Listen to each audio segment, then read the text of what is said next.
rebuilding. The catastrophic failure, a new start, physically, mentally, our careers, our businesses. Step back, first step, next step. The driver in me just wants to get it done tomorrow. We'll do this, do that, let's move this, where are we at with this? You build some confidence, build some self-esteem, start to feel better about yourself. The Silverback Blueprint Podcast, a show for men over 40. We focus on getting stronger, staying motivated, building discipline, creating a community, and becoming truly happy. Hey guys, and welcome to episode 10 of the Silverback Blueprint Podcast. Oh, my voice cracked on that. It's like I'm going through puberty again. Cool. I'm under pressure because I got the video going on right now. What I want to talk about today is actually some of the guys that have come through the Silverback Blueprint program we have at Hostile, and give them a little bit of a shout out and some respect, but really talk about just the changes they've made and some of the awesome things that they've done and they're doing, and you know where they were and where they are now is incredible. You know, we've got guys that are in their 40s, 50s, 60s. One of my oldest guys, Luke Pocket, 63, 64. You know, he's lost like 30, 40 pounds doing the Silverback Blueprint. He's a machine. He does our boot camps at 5:45 in the morning. He skis. He does all kinds of stuff. You know, super guy, and but just in great shape. And what I really like about Luke is that he works really hard. You know, some of the guys, you know, 35, 40 that are in the group sometimes just shake their head. This guy just doesn't stop and just keeps coming at them. So he's highly competitive, but competitive with himself, which I really love. But human like everybody else. So along the way, I think he's been with us for 2 or 3 years now, if not more. And he'll do super well. And that crazy shit summer shows up. And then, you know what, the cottage, the things like that. And, you know, he'll go away and he'll still train, but the food will get out of control a bit. And he'll gain 15, 16, 18 pounds. But what I really like about Luke is he'll just come and see me and he'll be like, Kurt, when's the next Silverback starting? I got to jump back in, because he loves how it just dials it in for him, gives him that accountability, and gives him that focus and something to follow. And it works for him. And that's why I liked how he can use it as a tool just to put himself back right. You know, so again, we talked a little while ago about, you know, how quickly we can derail. That's his thing that he does as a pivot thing, is he jumps back in on that specific program. You know, we got Trevor. Trevor was on our podcast with Rhapsody, Trevor and Eric. They've been, Hostile for a while now, and they've done phenomenally. Lost weight, you know, but stronger, fitter. You know, Trevor, his last go around on deadlifts, pulled a 315-pound deadlift. This is a guy that when we started 2 Silverbacks ago had trouble getting 70, 75 pounds off the ground, technically setting up his body. His lower back was just not strong enough. His core was weak. And now, you know, here we are, you know, months later, and, you know, he's pulling 3 plates, you know, 315 pounds. It's phenomenal, right? Again, his mid-40s. Eric, you know, he's a machine, fitter, tougher, stronger, just incredible, right? But they all started, you know, less than that. And that's the thing to remember, right, is that everyone has to start. You know, I've got Jim and Andre, my 6 p.m. Silverbacks. I train them at 6 p.m. Most Silverbacks I train at 8 p.m. And these guys just pound away at it. You know, they're, I think Andre's 50 or 51, maybe a little bit older. I don't know. I can't tell. Jim's 58. And actually, we just posted Jim's deadlift on the Facebook yesterday. Those of you watching the video, you can see we got him going right there. And, you know, last night he pulled a 315-pound deadlift. This is a guy at 58 years old, 6 months ago, had a horrible concussion. And, you know, I remember some of the first early workouts, if he stood up too quick, you know, his head was spinning and we had to sit down. So we had to rebuild through that. And he was fit and strong because he's been with the program for, I think, almost 2 years now. Had that concussion and had to basically start from zero. In fact, less than zero. So how frustrating. But again, super impressive that he stuck with it. And I would tell him all that, you know, every time we had a workout and he'd have to, you know, a third of the way through or halfway through, he would be done. You could tell it was tough on him mentally, you know, and, you know, I'm sure he's either blushing or slightly embarrassed, you know, because he's one of those guys that, you know, just works really hard and doesn't like to quit. But you know what? I told him, I said, you know what, dude, I'm proud of you because you're pushing through this. Most people would use this as an excuse to do nothing, right? To justify not going through the hard work. And this guy's like, fuck that. We're going to do it. I mean, there'd be a lot of workouts where I'd have to pull him back and I have to say, that's enough for today, Jim. But you know what? I love doing that. Andre as well. Andre had bad hip and some other back issues and shoulder issues. This fucking guy just motored through it and just kept pushing and kept pushing. These guys are 100 times fitter, tougher, and stronger than when they were when they started. Doesn't mean we don't have bad days. Doesn't mean that we don't have flare-ups. I mean, that's part of getting older. But the thing is, they can get so much more done. And, you know, these are two guys that never really trained like that before, and they love it. So Jim and Andre at 6 p.m. are just crushing it, and they're killing it, and they look forward to the workouts. And you ask them, ask Andre. We've had this conversation. He goes, he never thought he would like training so much, right? He found the right style of training, the right place to do it, and he put himself and committed to it. And, you know, he can't see himself not training, which is phenomenal. Isn't that great? You know, at 50 years old, to find something like this, to get, you know, focused on and to get excited about and to be driven about, and, you know, all the positive things that it brings around it is phenomenal. You know, we focus on the deadlift and on the squat, on the deadlift, on the bench press when I work with the Silverbacks, because those are key compound exercises I like to see guys get stronger on. But I also like them to improve their mobility so that they can work these exercises. So it's just a great way to see progress. And you know what? It does play into the male ego and psycho. They're a little bit psycho, psyche a little bit about, you know, how much can I lift? You know, we've all been there as guys. We've walked up to something, a weird rock or a piece of metal on the ground, and we've all fucking wondered, hey, can I lift it? Well, I want to be that guy that wants to try and do it and stuff like that. And then even better, not just try, but actually pick it up and stuff, right? And that's really part of what we sort of rebuild or rekindle. Rebuild, there's that word again, in the program, is that warrior that just, I want to do this, right? You know, even though I'm scared shitless, I want to do it, so because I'll feel worse having not tried than not having done it at all, right? So to me, that's really important. But the biggest changes I see in all these guys that, you know, work on the program and go through it is the change in their mindset, their happiness, right? Just the quality of life. They have more energy. They feel better. They stand up taller. You know, I always say it when we do the before and after photos and stuff. You know, look at the smile before, look at the smile after. There is a huge difference in the smile after. There's a change behind the eyes, right? The eyes are the soul, the windows of the soul. It really reflects what's going on in your head, right? We talk about the mental approach. Last night, for the other group, we did some deadlifting, and you know what? I could tell a couple of the guys were just off, you know, and they were working hard, but they were a little disappointed. And I said, you know what, guys, that happens in the strength game. It's, you know, mental. It's 90% mental and 10% in your head. That really makes a big difference. So again, that focus, that mindset, right, that we talk about, you know, protecting and strengthening and who you hang out with and what are the thoughts and scripts that you put in your head is so vital, because it has such a direct impact to the results that we go through, the things that we're trying to do, right?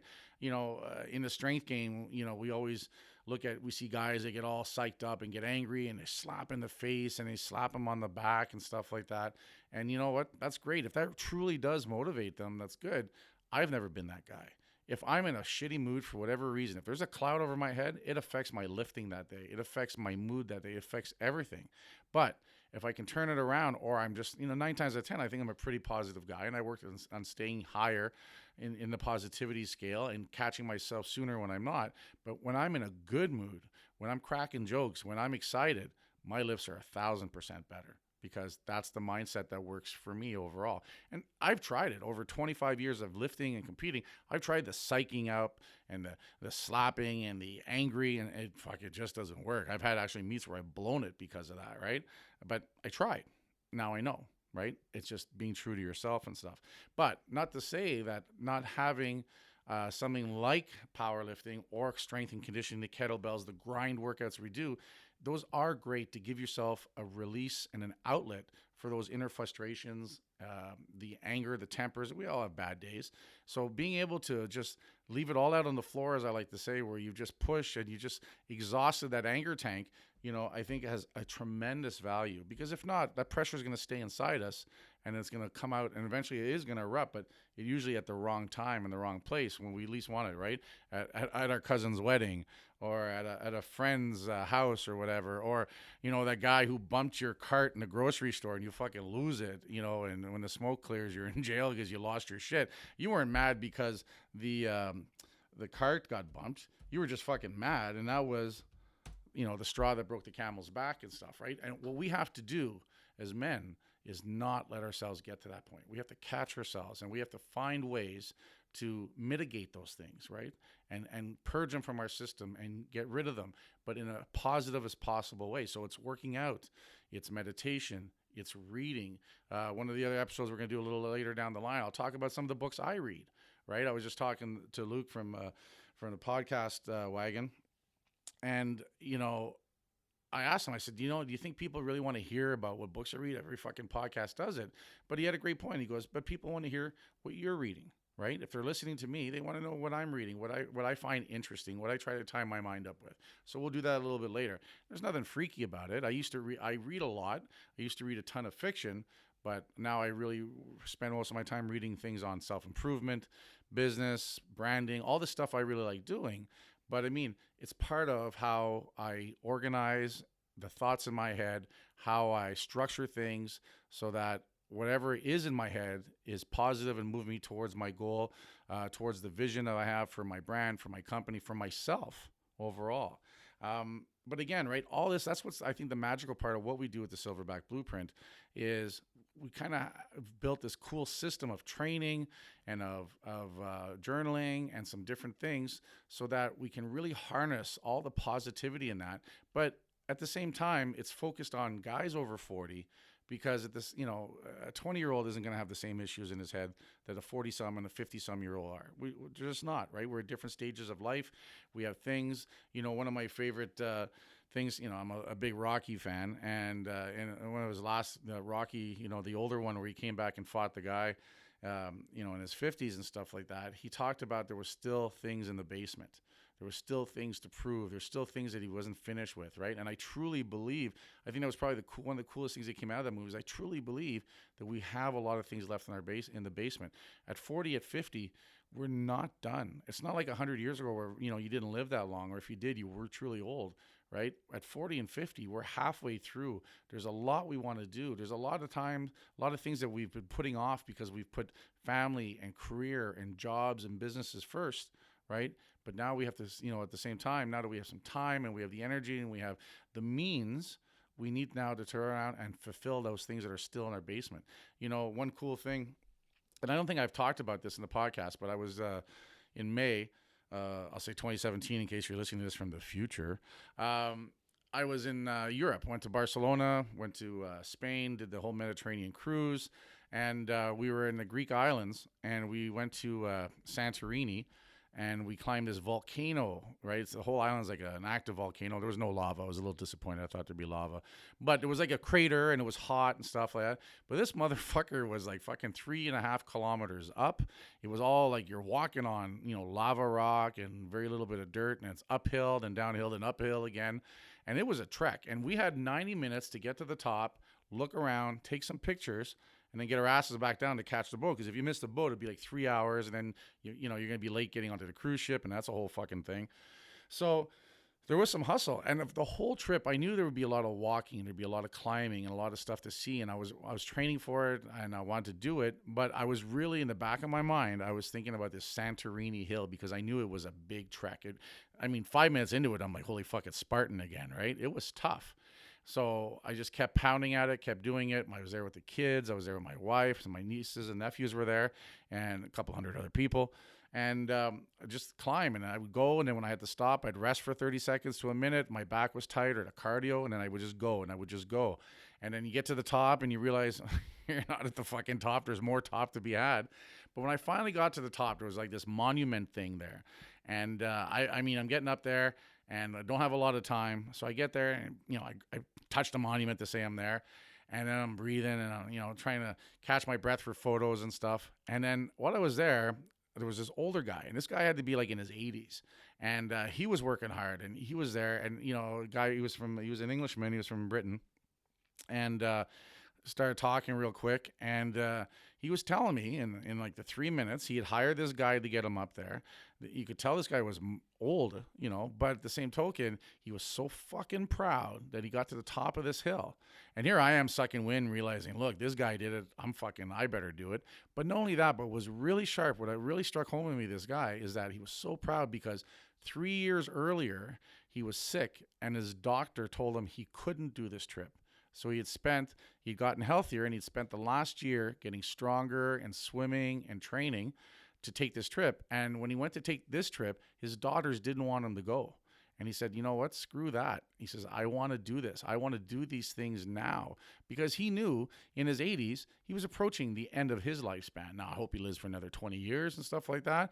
But at the end of the day, what I really loved is that, where most guys would have said, all right, I'm not going to do it, that kind of thing. He was like, fuck you, I'm going to do this. And I thought it was amazing. And it was a prime example how we're not fucking done until we're done. I got goosebumps right now just talking about it, because this guy was truly an inspiration. And that's the one thing I tell all the guys in the Silverbacks. Say, you're coming in, you're looking to get inspired, but within weeks, you're an inspiration for somebody else because you're doing it. There's a lot of people. A really cool thing, after we'd climbed this mountain, worked our way back, got on the boat, we'd take that boat over to another small island, and there was this lagoon, and there was a hot springs. So we're like, yeah, let's do it. But you had to jump off the boat, swim into the lagoon and stuff like that. Now, I'm like, I'm a 300 plus pound guy. I can swim. I'm no fucking, I don't know, name a swimmer. I'm no swimmer guy. But I mean, I was like, fuck it. I'm going to jump off this boat and I'm going to swim. And I did it. And I swam out there. We got into the lagoon. It was lukewarm, but it was still pretty cool and stuff like that.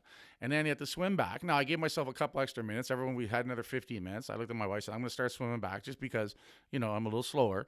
And I didn't, want to be that drowning guy.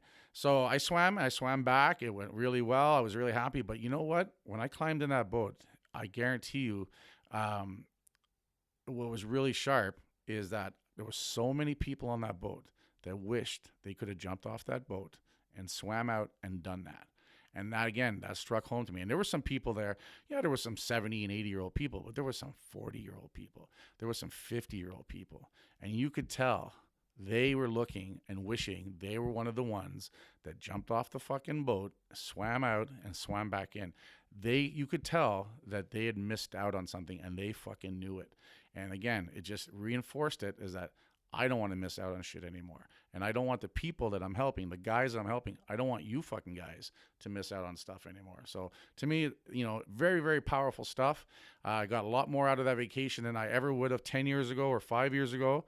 And at the end of the day, so much more fulfilling. I want to go back. I want to do shit, right? And it motivates you to get to that next level, to do the next thing, to help other people do the same thing, because you want to share in their successes. That's the great thing about being a coach.